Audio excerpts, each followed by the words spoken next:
This was the worst experience I had while watching a movie. और नहीं, ये movie की वजह से नहीं था। तो भाई साहब देखो, मेरे साथ कुछ ऐसा हुआ ना कि मूवी देखना एक एक्सपीरियंस और मूवी की टिकट बुक करके थिएटर तक पहुंचना वो अपने आप में ही एक अलग लेवल का एक्सपीरियंस था, which was sadly a very bad experience for me. जिसकी कहानी कुछ ऐसी है कि जब भी कल्कि जैसी कोई एपिक लेवल की मूवी आती है जिसके विजुअल्स देखने में अमेजिंग हो, माइंड ब्लोइंग हो, और अगर ऐसी मूवी आईमैक्स फॉर्मेट में अवेलेबल है तो मैं जनरली आईमैक्स में मूवी देखना प्रिफर करता हूँ। और क्योंकि मैं मुंबई में रहता हूँ तो मेरे यहाँ पे मलाड में एक आइनॉक्स करके मल्टीप्लेक्स है जहाँ पे आईमैक्स स्क्रीन जो है वो अवेलेबल है। इसलिए जैसे ही कल्कि की ऑनलाइन एडवांस बुकिंग शुरू हुई, मैंने जल्दी से जाकर ऑनलाइन चेक किया तो आईमैक्स 3D की बुकिंग जो है वो शुरू हो चुकी थी। इसलिए फटाफट से जाके जो मेरी पर्सनल फेवरेट सीट है वो मैंने बुक की, जो कि है मिडल रो की सेंटर सीट। एंड वो मेरे हिसाब से एक आइडियल सीट है किसी भी मूवी को सिनेमा हॉल में एक्सपीरियंस करने के लिए। एंड उस सीट को बुक करने के बाद I was like I am relieved, I was happy, I was really looking forward for the movie। इस मूवी को मैं बेस्ट फॉर्मेट में एंजॉय करने वाला हूँ। जो विजुअल्स है वो मैं IMAX में देखकर एक्सपीरियंस करने वाला हूँ। मेरा जो एक्सपीरियंस है वो नेक्स्ट लेवल होने वाला है। ये सब थॉट मेरे दिमाग में चल रहे थे, लेकिन शो के जस्ट एक दिन पहले मुझे शाम को ये टेक्स्ट आता है कि जो मूवी है वो IMAX 3D में नहीं 2D में होने वाली है और इसलिए आपकी जो बुकिंग है वो कैंसिल कर दी जाती है। अगर आपको मूवी देखनी है तो फिर से बुकिंग करनी पड़ेगी, आपके जो पैसे हैं आपको रिफंड कर दिए जाएंगे। And I was like what the लेकिन फिर मैंने अपने गुस्से को उदय शेट्टी भाई की तरह कंट्रोल करके साइड में रख दिया एंड फिर से मैं ऑनलाइन चला गया टिकट बुक करने के लिए। लेकिन एट द सेम टाइम मेरे दिमाग में ये थॉट चल रहा था कि अगले दिन की आईमैक्स की टिकट क्या मुझे मिल पाएगी। एंड मेरा जो डर है वो ऑलमोस्ट सच साबित हुआ। सेंटर की सीट तो भूल ही जाओ, उसके आगे पीछे दाएं बाएं सारी सीट्स जो है वो फुल हो चुकी थी। सिर्फ कुछ कॉर्नर की एंड फ्रंट रो की सीट्स जो है वो बची हुई थी। फिर मैंने अपने दिल के ऊपर पत्थर रख के कॉर्नर की एक सीट बुक कर ली, ये सोच के कि चलो सीट तो नहीं, एटलीस्ट आईमैक्स में मूवी को एक्सपीरियंस ही कर लेंगे। और यही सोचकर मैंने टिकट बुक कर ली। अगले दिन 11:15 का मॉर्निंग का मेरा शो था। शो से 10-15 मिनट पहले मैं जल्दी वहां पर पहुंच गया। वहां पर पहुंचने पे पता चलता है कि शो जो है वो आधा घंटा डिले कर दिया गया है। एंड मैंने कहा कोई बात नहीं, आधा घंटा वेट कर लेते हैं। आधा घंटा वेट करने के बाद अंदर जब एंट्री मिली, स्क्रीन के जस्ट बाहर 10 मिनट और वेट करने के लिए कहा। 10 मिनट बाद वहां से एक मैनेजर जो है स्माइल करते हुए आता है एंड कहता है कि सॉरी सर, कुछ टेक्निकल इश्यू के चलते आपको आईमैक्स में मूवी नहीं देखने मिलेगी। आपके पास 2 ऑप्शन है, या तो आप रिफंड ले लीजिए या फिर आपको ये सेम मूवी हम दूसरे स्क्रीन में लगा के दे देंगे। बस इतना ही फर्क होगा कि वो आईमैक्स नहीं नॉर्मल स्क्रीन होगी। एंड आई वाज लाइक कि ये क्या चल रहा है बैंक। मेरे साथ साथ जितने भी लोग वहां पर आए हुए थे ना उस आईमैक्स के स्क्रीनिंग के लिए, सब लोग पगला गए, सब लोग आग बबूला हो गए कि आप लोग ऐसा कैसे कह सकते हैं। अगर हमें नॉर्मल स्क्रीन में ही मूवी देखनी होती तो हमारे घर के बाजू में जो थिएटर है हम लोग वहां पे चले जाते। इतनी दूर क्यों आते, हम लोग इतनी दूर से आए हैं, हम लोग काम छोड़ के आए हैं, आप लोग ऐसा कैसे कर सकते हैं, आप लोग जानबूझ के कर रहे हैं, फलाना ढिमकाना। जो इश्यूज थे, रीजंस थे, वो सब लोग के कॉमन थे। इसलिए सब लोग मिलकर चिल्लाने लगे। लेकिन आधा घंटा बहस करने के बाद भी कोई तीसरा ऑप्शन या कोई पर्याय निकल नहीं रहा था। और at the end of the day सब लोगों को मूवी ही देखनी थी। फिर हम लोग क्या ही करते, चुपचाप सब लोग इंक्लूडिंग मी जो नॉर्मल स्क्रीन है वहां पर मूवी देखने के लिए चले गए। भाई कल्कि 2898 AD काफी बढ़िया फिल्म लगी मुझे। I really like the movie. हाँ, मूवी में कुछ इश्यूज है, कुछ फ्लॉज है, लेकिन उसके बावजूद भी director Nag Ashwin did a great job. जिस तरह से उन्होंने हिस्ट्री को, माइथोलॉजी को एक फ्यूचरिस्टिक डिस्टोपियन वर्ल्ड के साथ कनेक्ट करके हमारे सामने एक जो कहानी प्रेजेंट की है, सॉर्ट ऑफ एक महाभारत के सीक्वल की तरह, जिस तरह से उन्होंने एक अपने कल्कि के प्रील्यूड वीडियो में कहा था, in that aspect it was a good attempt by director Nag Ashwin. और अगर बाकी कुछ नहीं तो जितने भी जेन जी के लोग हैं, यंग जनरेशन के लोग हैं, जिनको माइथोलॉजिकल हिस्टोरिक कैरेक्टर के बारे में नहीं पता, तो इस मूवी को देखने के बाद वो लोग डेफिनेटली इन कैरेक्टर्स को लेके, उनके हिस्ट्री को लेके जाकर जानना चाहेंगे, पढ़ना चाहेंगे, गूगल करेंगे घर पे जाकर कि ये कैरेक्टर्स कौन है, क्या है, इनकी बैक स्टोरी क्या है। मतलब ये मूवी जो है ना सॉर्ट ऑफ आपके अंदर एक क्यूरियोसिटी बिल्ड करती है इस कहानी को लेके, उन कैरेक्टर्स को लेके। इस मूवी की कहानी सेट है फ्यूचर में, जहां पे कलयुग जो है वो अपने अंतिम चरण में पहुंच चुका है। सारी दुनिया जो है वो बर्बाद हो चुकी है, तबाह हो चुकी है। सिर्फ एक शहर बचा है जिसका नाम है काशी। काशी जो एक जमाने में इस दुनिया का सबसे पहला शहर हुआ करता था, अब इस दुनिया का सबसे आखिरी शहर बन चुका है। और वहां पर जो रहने वाले लोग हैं वो समहाउ किसी तरह से अपना गुजारा कर रहे हैं। और जो इंसान की एक बेसिक नीड होती है, रोटी, कपड़ा, मकान और जो हवा है जिसे हम ऑक्सीजन लेते हैं, सांस लेते हैं, वो अब एक लग्जरी बन चुकी है जिसका मिलना इतना आसान नहीं है। और इस पूरे काशी को जो चला रहे हैं, कंट्रोल कर रहे हैं, डोमिनेट कर रहे हैं, वो है एक टायरेंट लीडर जिसका नाम है सुप्रीम यास्किन। सुप्रीम यास्किन का रोल प्ले किया है कमल हसन सर ने। और जो सुप्रीम यास्किन है वो रहते हैं कॉम्प्लेक्स में। अब ये जो कॉम्प्लेक्स है वो एक इन्वर्टेड पिरामिड है जिसके अंदर दुनिया भर की सारी सुख सुविधाएं हैं, सारी एक जो लग्जरी होती है वो वहां पर मौजूद है। किसी को अगर कॉम्प्लेक्स जाना है तो उसको 1 मिलियन यूनिट्स पे करने पड़ेंगे, जो कि इम्पॉसिबल है। और इसी कॉम्प्लेक्स में एक एक्सपेरिमेंट चल रहा होता है जिसका नाम होता है प्रोजेक्ट के। और इस एक्सपेरिमेंट का गोल होता है कि कोई भी एक जो हेल्दी महिला है जो मां बन सके, उसको आर्टिफिशियली, केमिकली एक फॉर्मूला के द्वारा प्रेग्नेंट करना और 150 डेज कंप्लीट होने के बाद उसके अंदर से एक सीरम एक्सट्रैक्ट करना।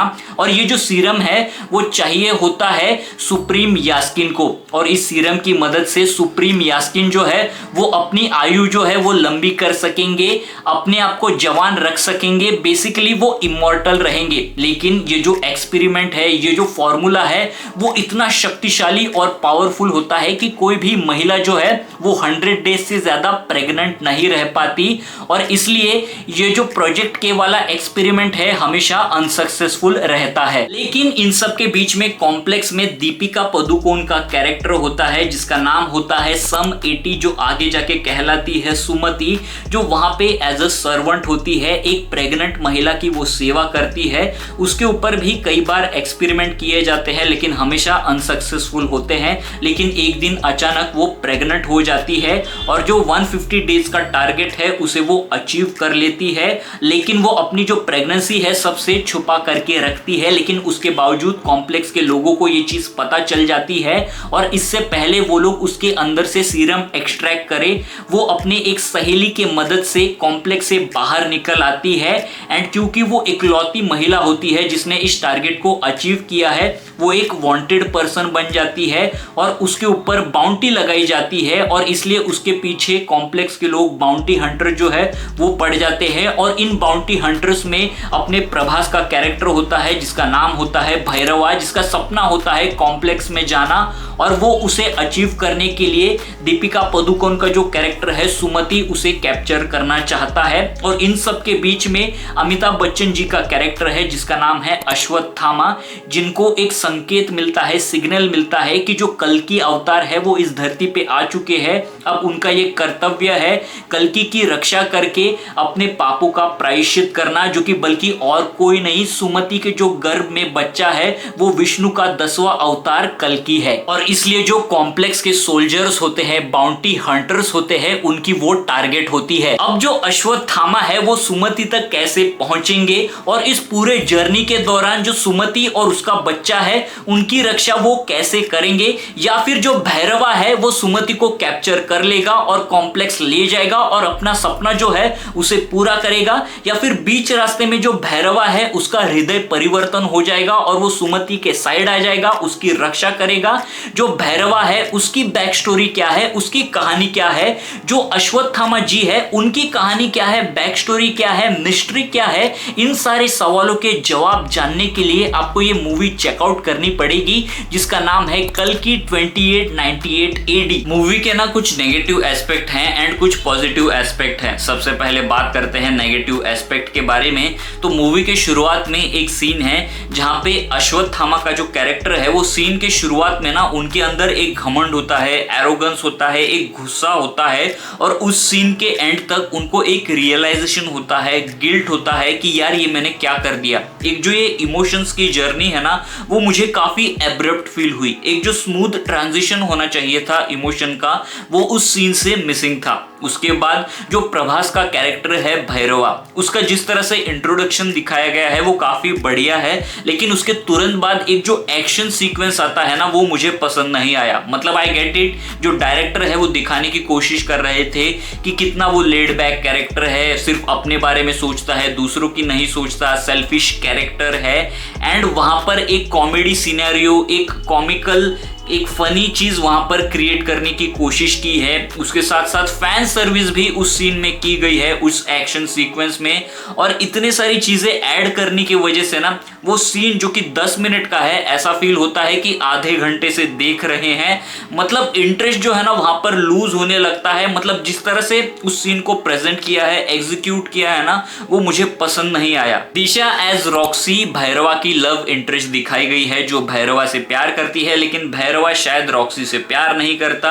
रॉक्सी भैरवा को लेके कॉम्प्लेक्स जाती है एज अ वर्कर वहां पे काम करने के लिए, लेकिन जो भैरवा है वो कॉम्प्लेक्स को एक्सप्लोर करना चाहता है, घूमना चाहता है, लेकिन रॉक्सी जो है उसे रोकने की कोशिश करती है, यहां वहां जाने से मना करने की कोशिश करती है, लेकिन बाद में वो भी खुद एक लोकेशन पे आकर एंजॉय करने लगती है। और दोनों एंड में एक पार्टी वाले लोकेशन पे पहुंचते हैं और दोनों मिलके वहां पे डांस करने लगते हैं, गाना गाने लगते हैं। और वो दोनों ही चीजें मुझे बिल्कुल पसंद नहीं आई।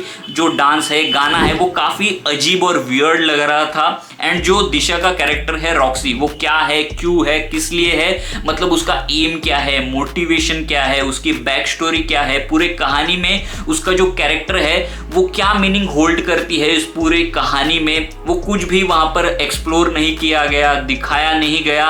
बस वो दोनों वहां पर है और मस्ती मजाक कर रहे हैं। एक फनी सिनेरियो वहां पर क्रिएट करने की अगेन कोशिश की गई है।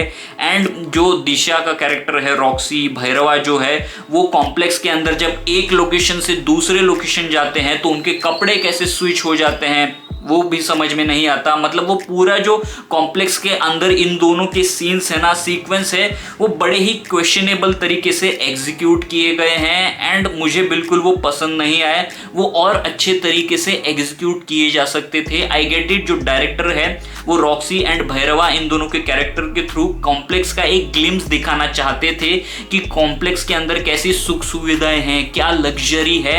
लेकिन जो एग्जीक्यूशन है ना वो काफी पुअर था, बैड था और अच्छा हो सकता था। ऐसा फील होता है कि जो दिशा का कैरेक्टर है ना रॉक्सी, वो सिर्फ फैन सर्विस के लिए एंड ग्लैमर के लिए वहां पे रखा गया है।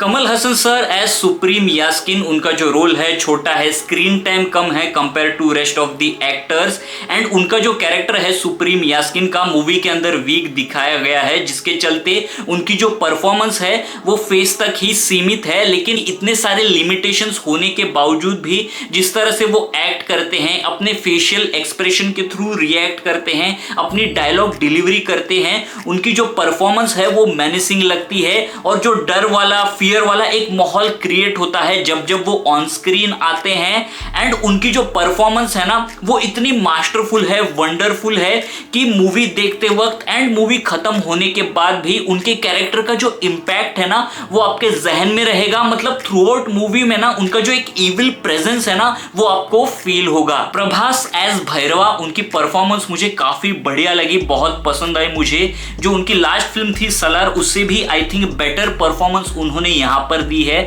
लेकिन सैडली जो फर्स्ट हाफ में उनके जो सीन्स है ना वो इतने अच्छे नहीं थे, बहुत ही बैडली एग्जीक्यूट किए गए थे।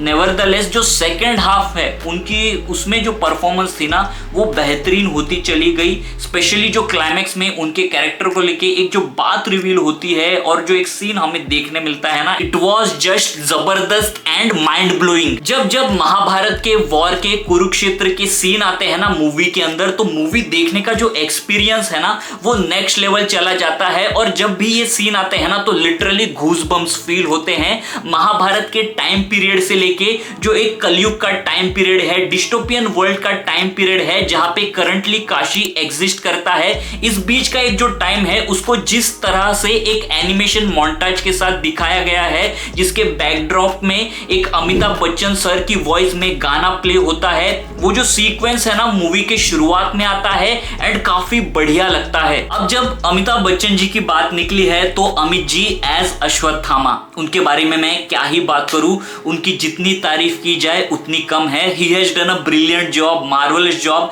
As that character. मतलब he is one of the reason जिनके कारण ये मूवी वर्क करती है। He is one of the biggest highlight of the movie. जब भी वो ऑन स्क्रीन आते हैं, उनके कैरेक्टर की एंट्री होती है, फिर वो जो बीजीएम प्ले होता है और एक जो बैकग्राउंड थीम प्ले होने लगता है उनके कैरेक्टर के एंट्री के साथ, तो आप ना पंप्ड हो जाते हो उनको एक्शन मोड में देखने के लिए।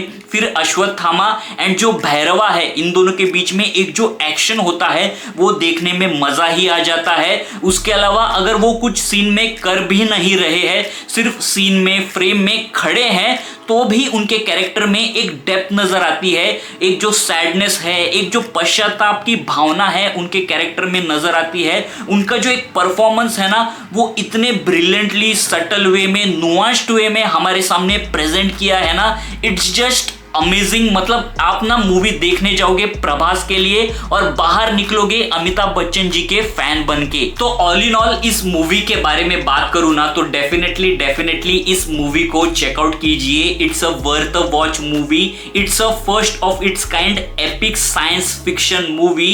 एंड इस मूवी को देखने के बाद ना आपको एक आइडिया आएगा कि हमारी जो हिस्ट्री है वो कितनी रिच थी, हमारे जो हिस्टोरिकल माइथोलॉजिकल कैरेक्टर्स थे वो कितने थे। तो गाइज बस आज के वीडियो के लिए इतना ही। इस मूवी को लेके आपके क्या विचार है, आपकी क्या सिने सोच है, नीचे कमेंट करके मुझे डेफिनेटली बताइए। और ऐसे ही सिनेमा रिलेटेड कंटेंट के लिए सिने सोच चैनल को लाइक कीजिए, शेयर कीजिए एंड सब्सक्राइब कीजिए। तब तक के लिए bye bye.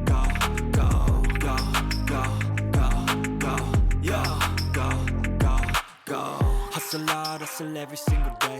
I'll be making moves till I'm buried in my grave.